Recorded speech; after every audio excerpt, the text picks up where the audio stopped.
Guys finally આપણે આપણા ભાઈબંધના ઘરે જઈશી ધાબામાંથી તે શું કરે છે રાત્રણે તે આઈસી રે ચલો તો આપણે દીવાર પણ બની ગઈ છે આપણા આજુબાજુના ઘર બાજુમાં જોઈ લો આજુબાજુના ઘરનો નજારો આ बाजू गामड़ा में वो विस्तार हो वो 3 लोग ढाबे पर बैठे हैं तो चलो चलते हैं। ये लिमड़ा है हमारे गांव का बढ़िया बाइक खड़ा पड़ा है टाटा बैठे हैं इधर भाई तो बढ़िया तो इस गेट से निकलते हैं इधर का गेट है मगर अच्छा है हमारे बढ़िया। चलो ये घर है इधर गांव का विस्तार भाई ऊपर है दोनों चलते ढाबे के ऊपर से।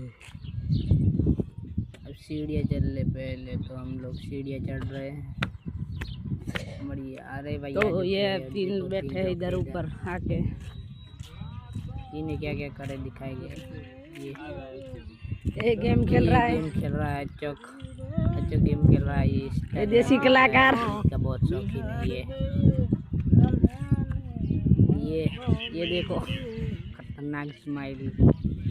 तो आपने आई गए तो मिलते हैं अपने ब्लॉग में तब थोड़ा विस्तार देख लिया हमारा ढाबे के ऊपर से गांव का नज़ारा खतरनाक विस्तार है भाई बढ़िया। गांव में अलग ही फील आता है मज़ा रहने में।